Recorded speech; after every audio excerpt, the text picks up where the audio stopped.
Hello once again to all my followers on YouTube.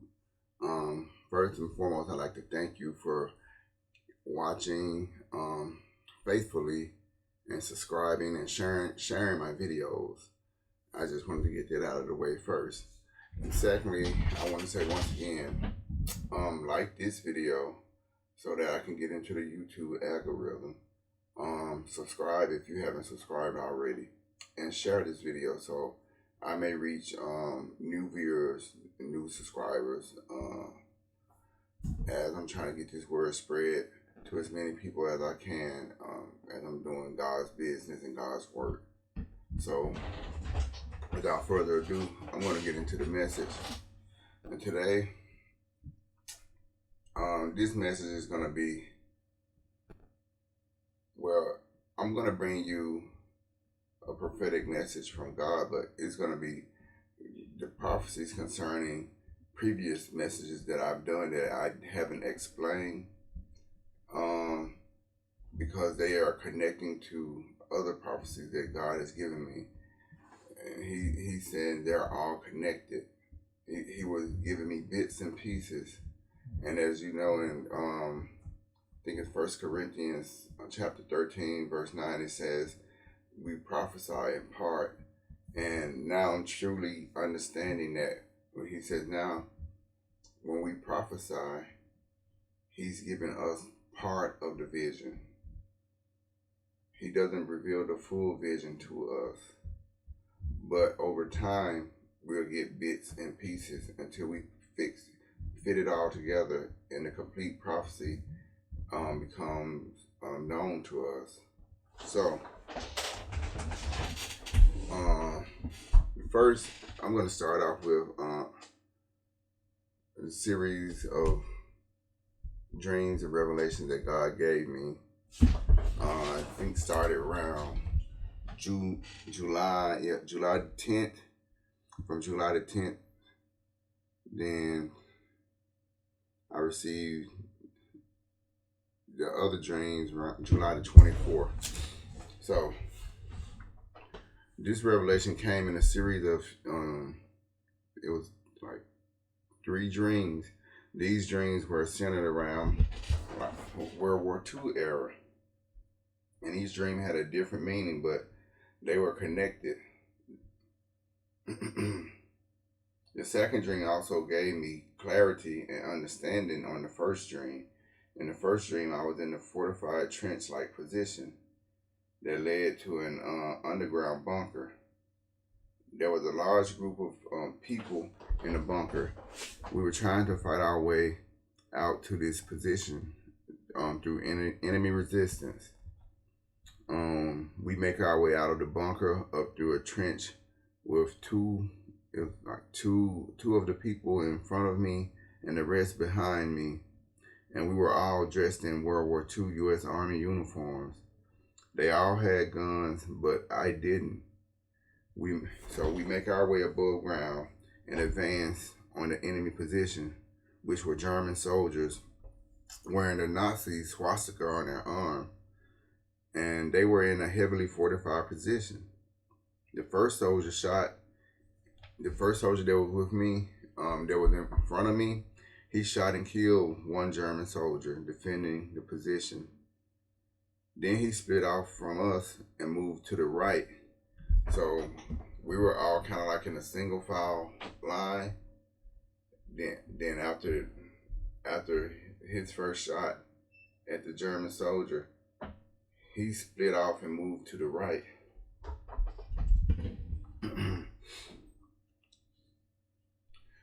And then he split off, moved to the right to fire at other German soldiers who started to appear. Then the soldier that was directly in front of me shot a second German soldier that was defending the position. And as we approached the position to gain access after both of the German soldiers that were positioned there were taken down, another German soldier appeared. He appeared with his weapon drawn, and the soldier in front of me tries to shoot the German soldier, and his weapon malfunctions. So the German soldier shoots him. Then this German soldier begins to shoot everyone else that was with us because he had been left unchecked. So I run back to our bunker position that was it was kind of hidden by brush and tree foliage. It was kind of camouflaged because it was like an underground position, and we put a lot of brush and foliage on top of it. Then the dream started over. So the dream repeats. Once the dream started over, it repeats exactly like it was. The same way until we get to the point where the soldier in front of me, where his gun malfunctions. But this time his gun didn't malfunction; it works. But he runs out of ammunition, and the German soldier repeats the same process. He starts to shoot everyone that was with us. So I run back to the bunker, and the dream starts over again. And when I was running back to the bunker, it was like in the dream, all of the soldiers that were with me, it's like they made it their business to distract the German soldiers so that they wouldn't shoot at me or shoot me until I got, and they were distracting them until I got back to safety. So the dream starts exactly the same again, and this time the soldier in front of me, his weapon doesn't malfunction, and he doesn't run out of ammunition. So we overtake the enemy position, and we start collecting weapons and supplies from the enemies we defeated. And we find a vehicle that was able to carry the soldiers in like a back troop transport position. If you've ever been in the military, you've been in the Army, U.S. Army, Marines, or anything like that, you know, a deuce and a half, a 5-ton vehicle. It was like one of those types of vehicle. It was used for troop transport.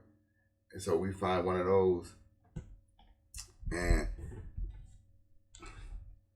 once we got stocked up on supplies and loaded the supplies into the vehicle, we got into the vehicle and we drove to the next enemy position.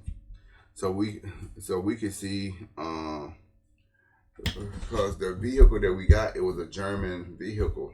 So we came up with the plan of, let's drive to the next enemy position and see if we could get let in, because we had a German vehicle. But we knew it would be risky, because if they started to check ID or check and see who we were obviously not German, so the gig was up. So, but we were just going to see, would they let us in just by the appearance of the truck alone. So like I said, we went to see if we could, they would let us in, thinking that we were their allies because we were riding in one of their vehicles. Once we started to approach the position, I tell the soldiers in the back troop transport area to get down and cover themselves with like a tarp, it was like a tarp in the back. And I told them all to get down and cover themselves with the tarp to conceal their presence.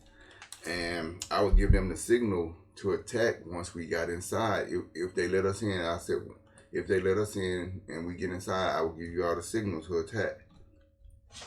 So we get to the checkpoint, and the Germans clear us to come through.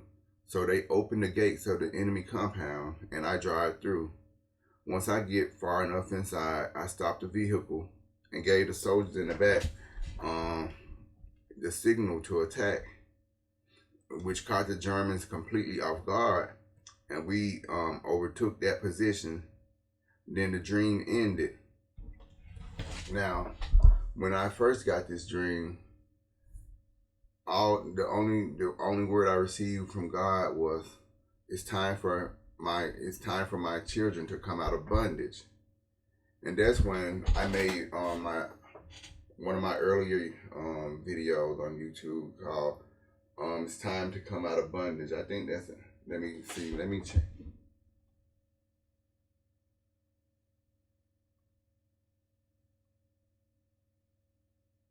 Yeah, it's time to come out of bondage. That's when I did that video. Because I did that video because of that dream, but God never revealed to me specifically what each thing in that dream meant at the time. He just said it's time for his children to come out of bondage. Then he listed a laundry list of things that his children are in bondage to. So if you go back to watch that video, you will see me detail all the things that God said his children are in bondage to. And the scripture he gave me for that was Galatians chapter 4, verse 8 through 9. And let me read that for you. Galatians 4, 8 through 9.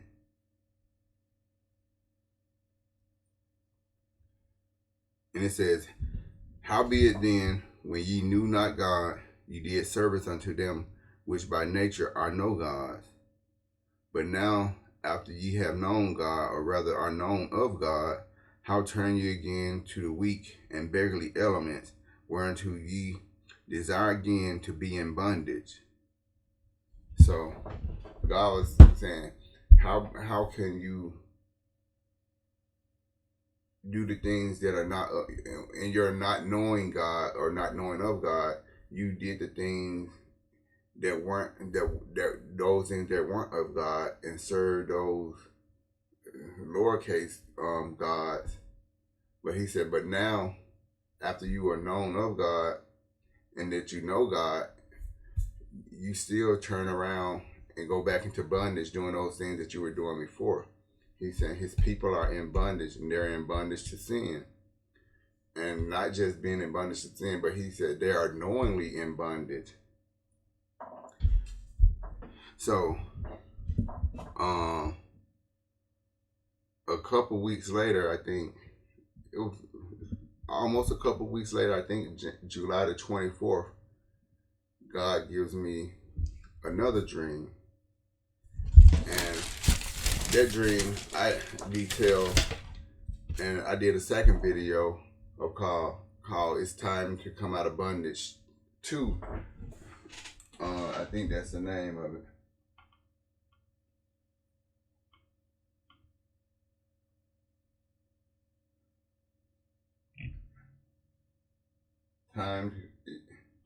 It's time to come out of bondage 2.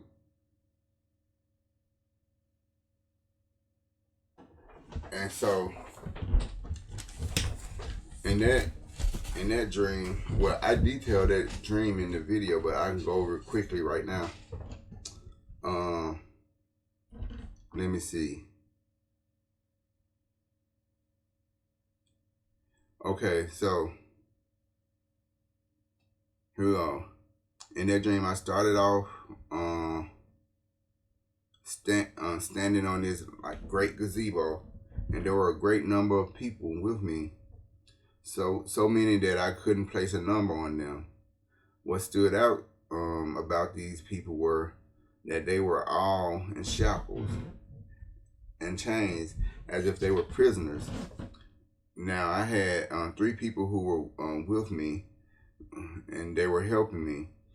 They were helping me organize the prisoners and give them instruction. Now this great gazebo that we were standing on was right outside of a tropical rainforest type. It was a tropical rainforest jungle type area, and there was a path through the jungle right as you step off the gazebo. One thing that I left out was 3 people that were helping me were like Asian descent, as well as some of the prisoners. They were of Asian descent too. The prisoners were a mixture of Asians and people of African descent. Now that I gave you those details because they were going to be important to the dream, I can continue with the natural progression of the dream. We start to take the path through the jungle, with 2 of the helpers taking the lead in the front, while the 3rd helper and I were bringing up the rear of the group with the prisoners. So we began this long trek. After we have been walking for a while, I noticed that most of the ground is wet and waterlogged, or we were walking through wetlands with knee-deep water. I made the remark that the terrain made it difficult to walk. That's when some of the Asian prisoners pointed out wooden posts along the trail, which I thought were trail markers. They told me they were stepping posts for walking on the path, walking on the path when it was too muddy or wet. So I tried walking on the post, which worked. But then I noticed that walking on the post put my head above the brush, which revealed our position to the enemy. And then the enemy started to close in on our position. So then the prisoners told me I had to bend my knees and lower my back while walking on the post so I can stay concealed. And I tried walking in their custom, but it made my walk more difficult. And I became noticeably slower, so I just returned to walking on the trail like I was from the beginning. Around this time, I noticed an opening or clearing further ahead at the end of the trail. After everyone made it off the trail and into the clearing, I noticed another great gazebo, but this gazebo had wooden benches for people to sit and rest, unlike the gazebo at the beginning. I told the prisoners to take a rest at the gazebo before we continued. Then I noticed the shackles and chains were no longer around their wrists and the wrists and ankles of the prisoners. I started now to try to account for everyone. I turned to the helper that was at the rear with me and asked her if she had seen the other helpers, and she said no. So then some of the prisoners said that the two helpers went to check something out off the side of the path and went into the jungle and never returned. So right about then, I noticed a building complex appear out of nowhere. Then all of the prisoners started to go into the building, and I said I would wait around for a little while longer to see if the other helpers would come, or to see if the other helpers would show up. And the third helper said she would wait with me, and after waiting for a while, one of the helpers come out of the path. Then I asked if he had seen the other helper, and he said no. So I started walking toward the jungle path and say I'm going back to find the other helper. Then the female helper puts her hand on my chest to stop me, and then she says, once we make it out of the jungle, we don't go back in, not for anyone. Then the male helper that had just come out of the jungle said that everyone must find their own way out of the jungle, and all we can do is wait for them. But we can't wait too long because the doors of the building complex will close after a certain amount of time, and it won't appear again. So the three of us waited a little while longer, but the third helper didn't show up. So we eventually went into the building complex. Then I woke up from the dream. So that second dream, I already explained the meaning of that because God gave me the meaning of that dream like immediately after that dream. And it's in the video,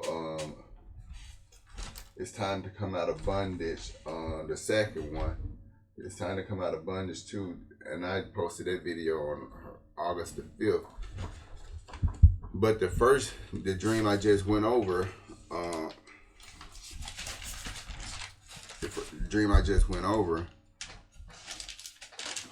that was for the first Time to Come Out of Bondage video. God didn't reveal the meaning of that dream to me until right after that dream. So he told me the meaning of the first dream that I talked about at the beginning of this video. He said that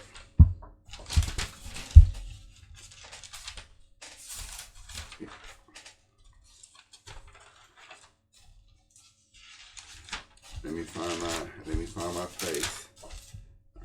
Okay, so God told me that the soldiers that I was leading were believers who had turned to sin, and the enemy positions we were trying to defeat were strongholds of sin that the captive believers have to fight their way out of. God also said that the soldiers' weapon malfunctioning represented the believers trying to fight through sin without knowing or understanding his word. He said if you try to fight sin without knowing his word or understanding his word, you're going to have a malfunction. His word is not going to work if you don't know it or understand it, and it's not going to be useful for you to fighting sin. So he said you must learn his word, and not just learn his word, you learn to understand his word. Then he said this is all spiritual. He said if you don't know his word and if you don't understand his word, then you will be spiritually ineffective when it comes to fighting sin. Then the soldier, he said the soldier running out of ammunition is representative of believers who do know his word, but it was their knowledge of his word is limited. They only know what they've been taught growing up in church or Sunday school. They never took the time to get a relationship with him for themselves and get deeper in his word to know his word for themselves and get a deeper understanding. So he said their knowledge of his word will help them in their spiritual fight, but it will only go so far as what they know. So that's what the running out of ammunition meant. He said, if you only know so much of his word, you're going to run out of ammunition eventually, because his word is a weapon to use to fight the enemy and to fight sin, but it can only work to the point of as much as you know.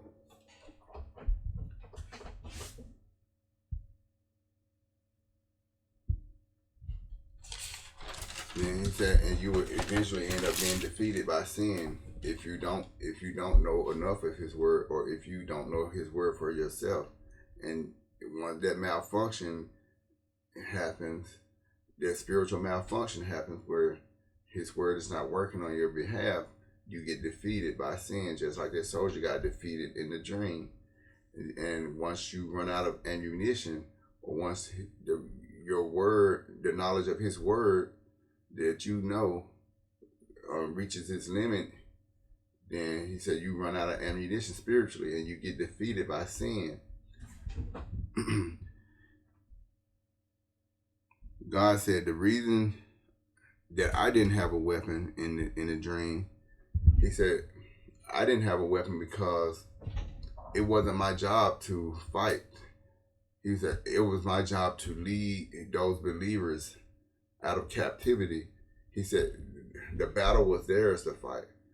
So that's why throughout the whole dream I never had a weapon. I never fired a shot, and I didn't fire anything, because that kind of that bothered me, that perplexed me. I spent about 2 weeks thinking about this dream and trying to figure out what it meant, but God told me the meaning of that was it wasn't my fight, it was their fight. I was only there to lead them and to guide them through the strongholds and to guide them out of bondage. So once God told me that, I understood that dream connected with the dream from the 10th of July connected with the dream from the 24th of July, and both messages were for his people to come out of bondage, and were for me leading his people out of bondage. And in a dream where I was going through the jungle with the captives that were in shackles, once again we were in World War II era, and we were in U.S. Army uniforms, and we were being chased by German soldiers. So then there's another dream that God gave me that I don't think I mentioned to anyone. I didn't tell anyone, because God told me to keep that prophetic dream to myself until it was time for me to release it, until he gave me permission to release it. And he has given me permission to release it now. So also on July the 24th, I had another dream. And in this dream, I was sitting in like a World War II era, like bunker type building. And in this building, it was like a medical building. It was a two-sided building. But in the middle of the room, there was a wall in the middle of a room, but there was a door that lets you go from one side of the wall to the other side. And in that door, there was this big glass window, so you could look through the side and see the other soldiers sitting on the other side. So we were all sitting in this medical building, waiting to be called up to the desk. We were like checking in, getting checkups and getting physicals to, I guess, see if we were fit to go to war. And while we were sitting waiting, I kept looking through the glass, and I noticed this soldier on the other side. He just caught my attention. For some reason, I kept looking at him. It was something off about him, and I kept watching. And upon watching him, I noticed him kind of like fix his jacket, his uniform jacket, and when he opened his jacket up to readjust it, I noticed on the inside of his jacket there was a Nazi swastika, but he quickly closed his jacket up. And then I looked to the side, and there was a soldier sitting on the side of me. He saw the same exact thing that I saw. So the soldier that was sitting beside me that saw the same thing I saw, he went to the front to the soldier that was at the desk that was in charge of checking people in and in charge of the clinic, and he started reporting what he saw. He said, "There's an enemy here amongst us." He said, "There's a Nazi here among us." And he said, on the other side, he pointed. He said, on the other side, he pointed through the door through the glass. He was like, "He's right there."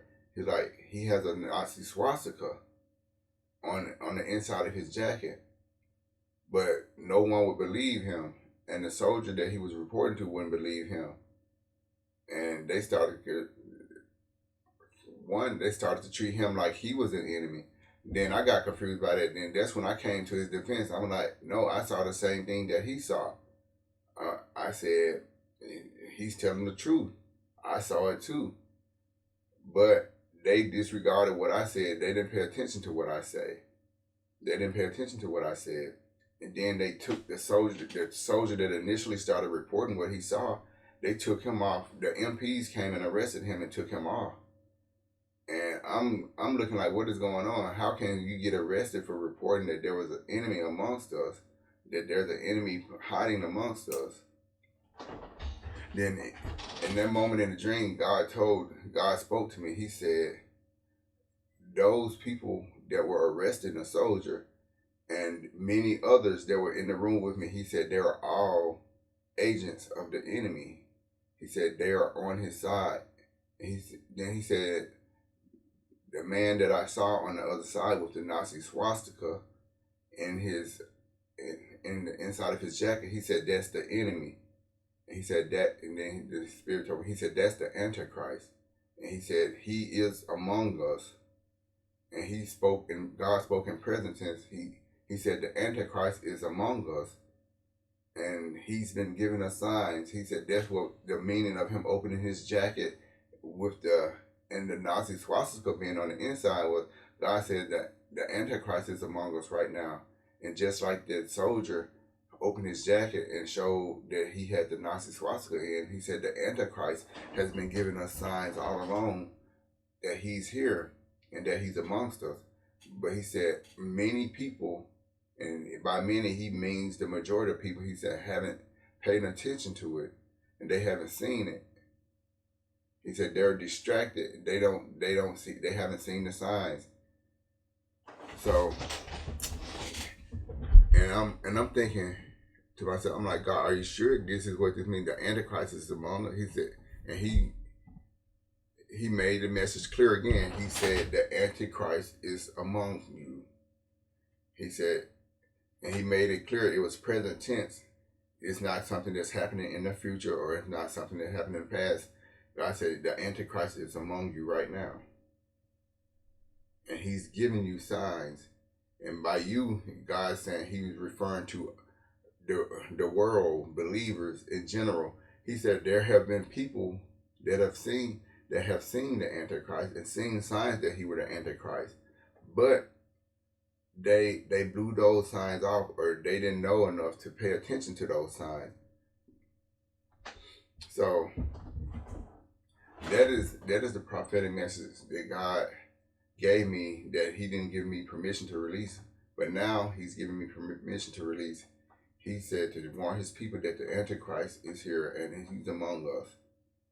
And he's been giving signs that he's among us. And he's been giving signs of who he is, but the signs have been going unnoticed. But he will reveal himself soon. And God also told me in this about this dream, this Antichrist dream. He said it's also connected to the let me see how to word this too, because I know YouTube gets very particular and very funny about some certain words you say.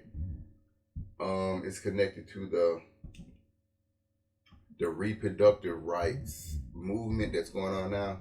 Yeah, reproductive rights. God says that's all an Antichrist agenda, and that's an agenda of Satan. And he said it's an agenda because